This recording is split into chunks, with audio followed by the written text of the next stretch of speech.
Magagandang tunog ng probinsya. Tunog ng ibon. Meron tayong pupuntang isang view deck.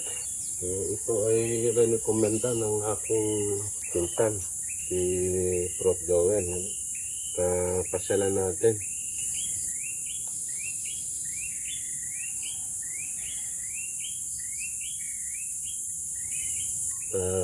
Ang oras na ay 6:50, mag-aalas 7 na pala na umaga.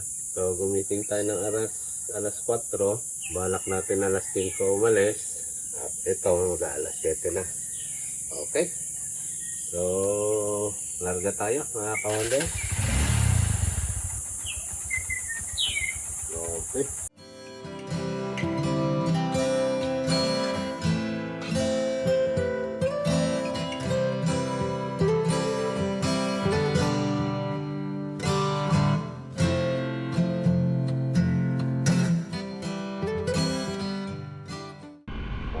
So, welcome to Santiago.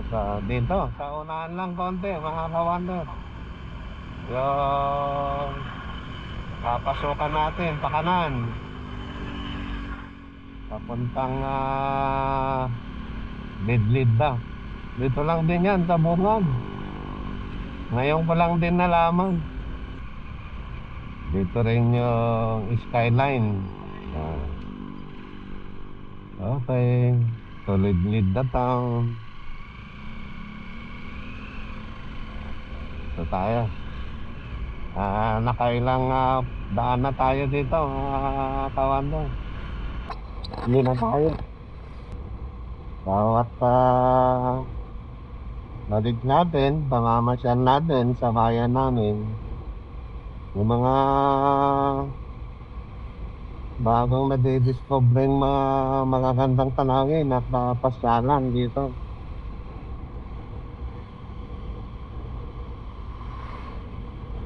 But this time, view deck naman tayo. Ang nakita ko dito na maganda, yung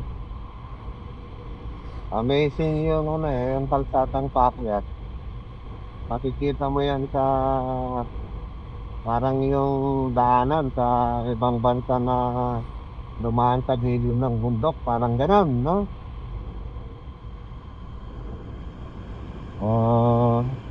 Noon na mga kawander, pero wala pa rin wala pa rin tanim na palay. Hindi sabihin, liit na yung Banayuyo. Daan muna tayo ng Banayuyo. Dati pag mga ganito June, meron na kaming naka-ready na bunubon kung tawagin, yung tinatanim na palang. Para July, yan na, may tanim na siya.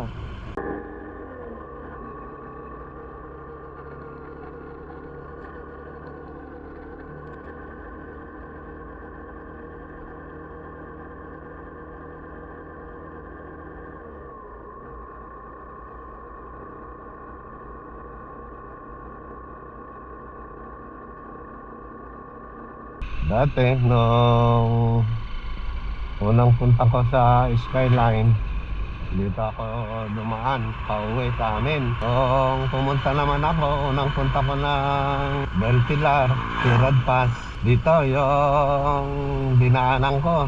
Pero yung pangalawang punta ko na ng Tirad Pass, doon sa amin. Yun. So, in-explore ko rin yung daanan doon sa unahan namin. So, dito, mga ilang beses na rin tayo dito. At nakapagpalipad na rin tayo ng drone dito nung nasa video ko.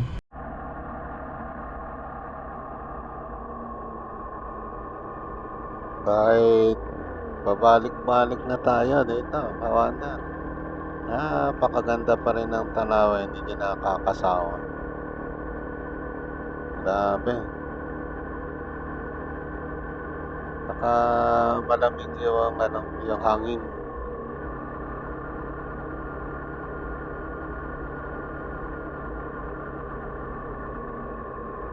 Eto papasok na tayo ng Lidlida, Ilocos Sur. Yan. Pumali kayo, Lidlida. Ibig sabihin, welcome to Lidlida, Ilocos Sur.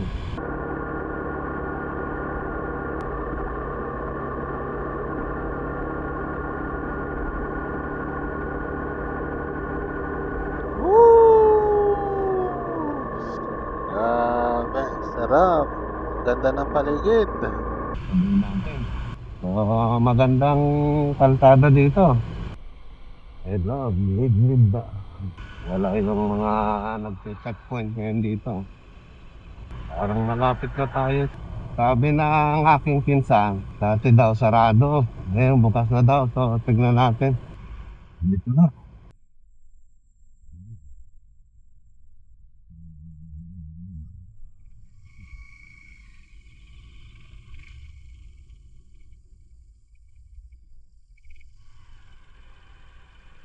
Saan kaya ito? Medyo may kalayuan din. Buddha National High School. Tingnan muna natin kung nasaan tayo.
Bahay.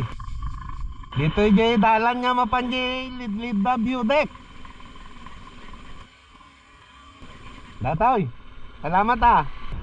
Son Norte. Ang dami nilang tanim na ano, mahogani oh. Kaya malamig yung ano. Malamig yung simoy ng hangin at maaga pa. 8:10 umaga. Malamig pa din. So, Burgos Lidlida Road, itong dinadaanan natin. Tarik din. Kanilang church. Lady Fatima. San Vicente, Bique, Walin, Banupal, Sitio Patpata. So, Katayagan View Deck. Dito tayo.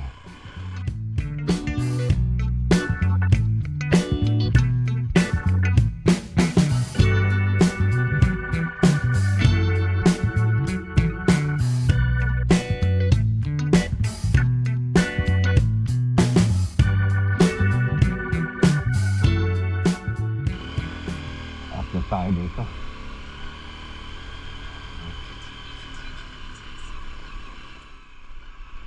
Medyo durug-durug na rin yung ibang part ng daanan nila. Nadaanan siguro ito ng tubig. So, ito yung dadaanan nyo mga kawander pag nagpunta rin kayo dito. Malilim. Maraming puno. Oh, somewhere dyan siguro. Itong dinadaanan natin pakyat. Matarik din. Matatarik yung mga kalsada nila, oh. Sige. Dito tayo. Baka may umakyat. Merong van na nasa harapan natin. Aakyat din kaya yan. Pero maliit lang yung kalsadang pakyat, eh. Residente rito. Tinignan din niya. Binasa niya siguro. Yan. Babala, may mga batong bumabagsak. Welcome to Barangay San Vicente. Nagdaanan sa ilalim ng tulay. Patayagan yun dito. Typical yung ganito sa kanila, no? Yung daanan na may basketball court pa. So, Patayagan view dahil. Ayun. Oh, ganda ng tanawin. Wala.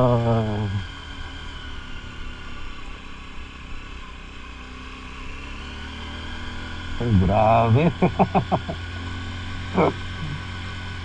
Ala, sige. Oh. Ang lupit naman na akyatan ito.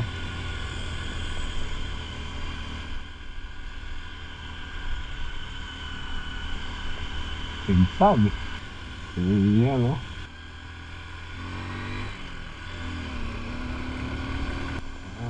Banat.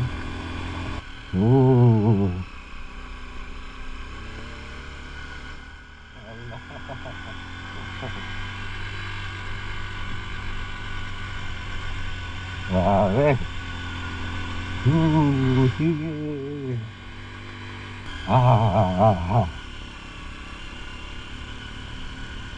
Uy, may mga kambing pa.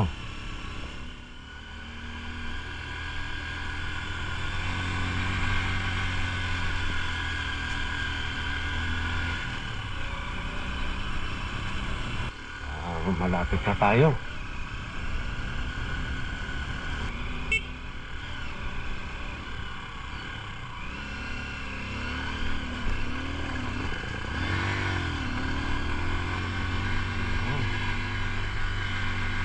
Ito na.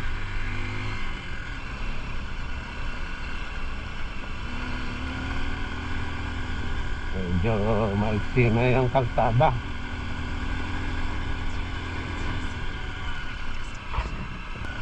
Kapit na tayo. Ayun sa mapa. Yun, no? Sa tuktok na tayo. Parang dyan pa tayo galing, oh. Ayun. Dagat na yun. Wala nang signal.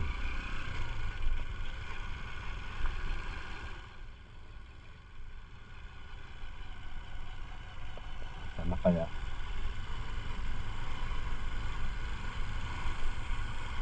Hindi pa kaya?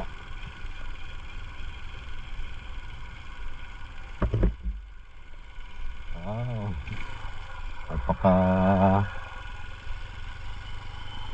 Napakadilim sa dami ng puno.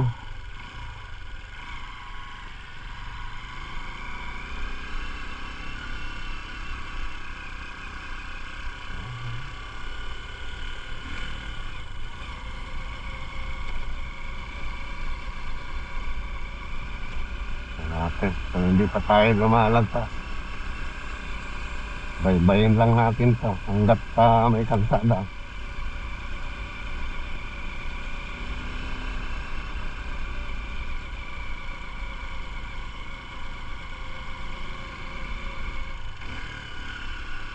Motor pa dito.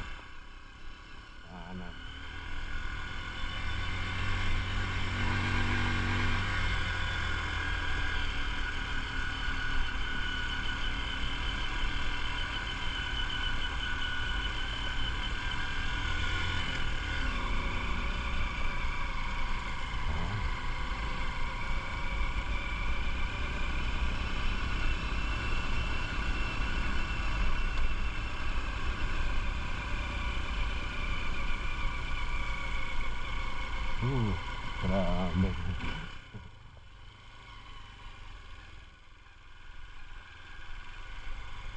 Di ko na pinutol yung video para makita yung buong daanan. Kung sakaling ito, hindi yung doon sa una. Okay.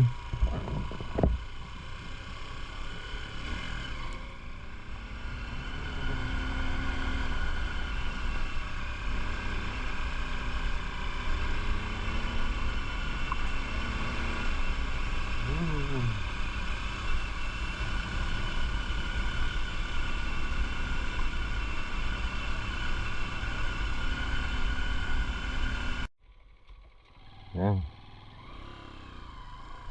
Ito.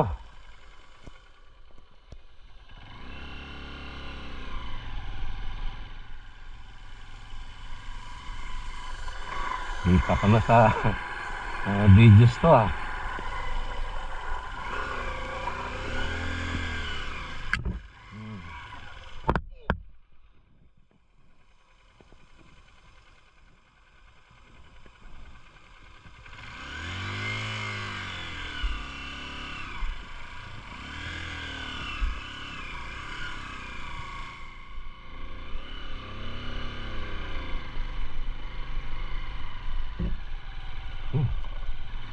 Grabe.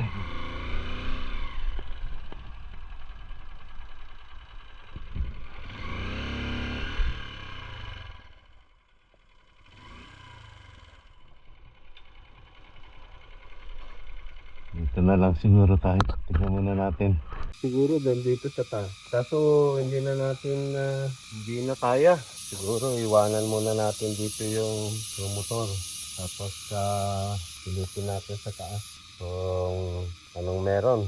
Good luck yung pagbalik natin mamaya. Kasi malumot. Dahil nag-uulan na. So may lumot yung yung kalsada. Kunin muna natin itong baon natin. Huwag natin iiwanan dito. Cases lang naman pagpunta nila dito. Yun pala. Napaka-challenging. Hindi nga ako tumuloy doon sa isang pupuntahan ko kasi medyo sinearch ko rin. Grabe yung daanan.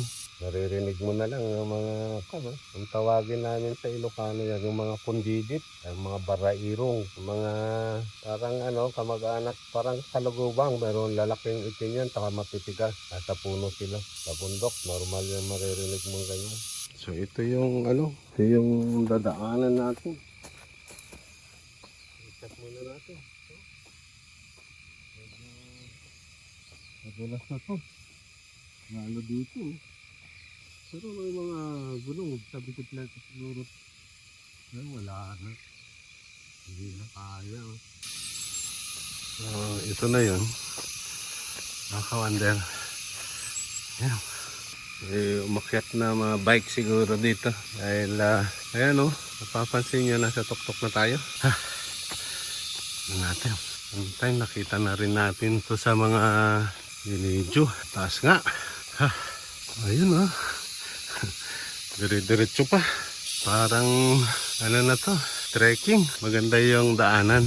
May sementadong pathway. So ito yung design dito. Yung natitira, yun yung lakarin mo. Maganda siya. Kaso yung banda naman dun, tinigilan natin. Napaka-critical naman. Ayos. Tagali. Maganda na dito. Pagod. Tok-tok na tayo.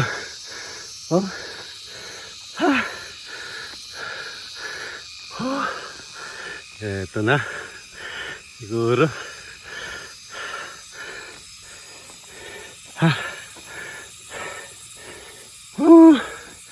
Wala pa.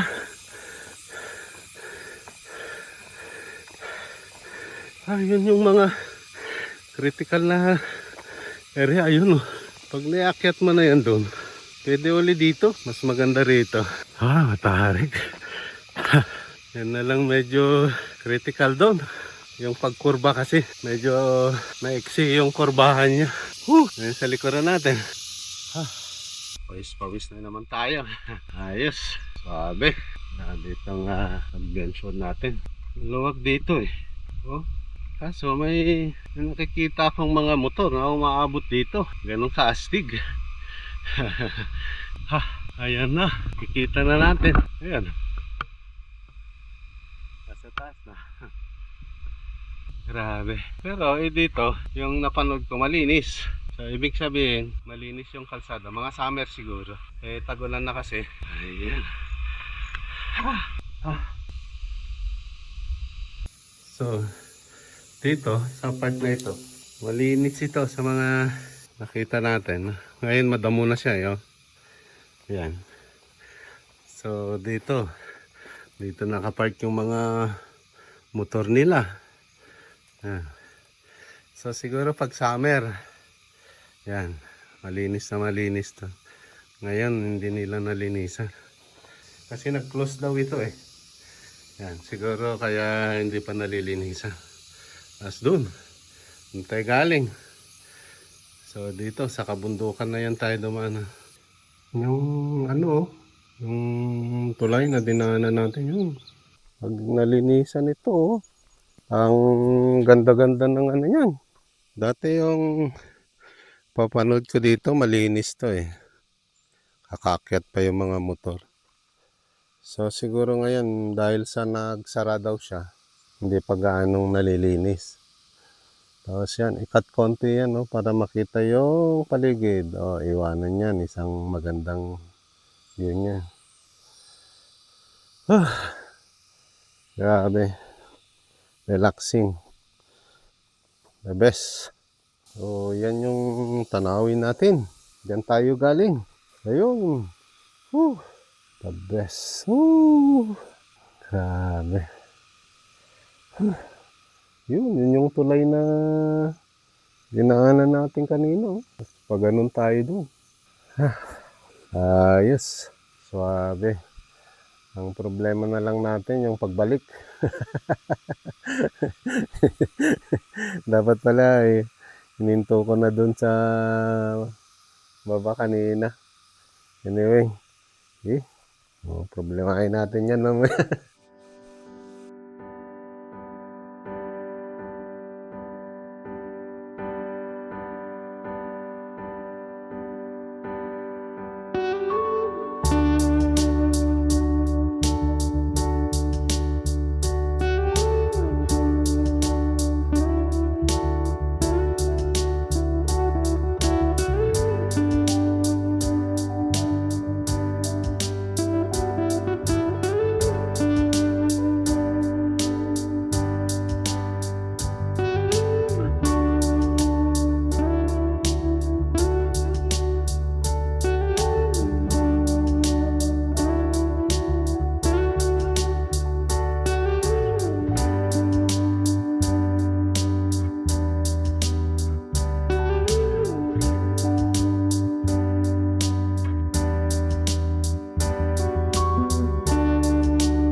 Okay. Good luck sa pagbalik natin. Sana kayanin natin. Ayan o. Yung biglang kurba ba.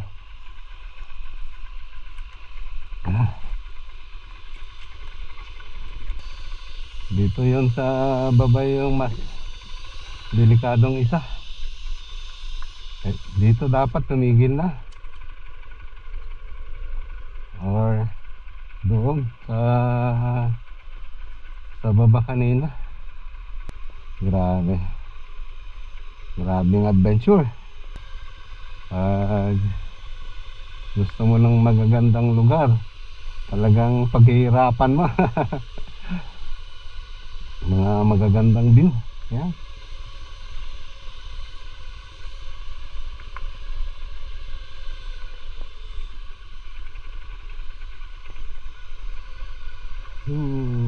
Yun na ata yung mahirap doon.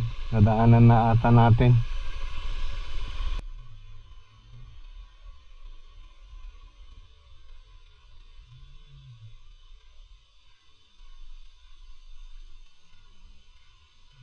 Ito nyo yun? Bayawak.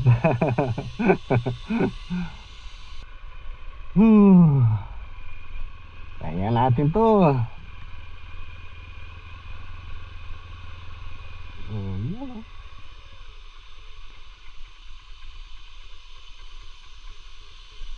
Ayos.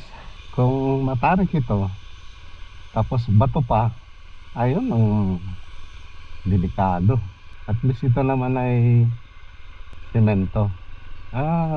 Ito yung dinaanan natin kanina na parang malumot, pero okay na siya. Ayun mga ka-wonder. So ayan na, na-survive na natin. Wala nang mas delikado pang daanan. Pero pag first timer ka, magugulat ka. Yeah. So yun yung pakiramdam natin kanina, ano? Pero kung babalikan pa natin muli yan, kaya natin hanggang dun sa taas na. Lalo pag summer siguro, yung dry na dry yung lugar. Pero parang hindi mag-dry ito kasi malulusog yung malusog yung lupa. Saka napakalago ng ng kagubata. Mga puno, dami. So hanggang sa muli mga ka-wonder, at tayo'y pauwi na. Salamat sa pagsubaybay at panonood ng ating video. I-share nyo rin yung video natin mga ka-wonder kung nagustuhan nyo. Malaking bagay yan para sa kagaya ko na baguhan pa lang. So maraming salamat mga ka-wonder. So hanggang sa muli.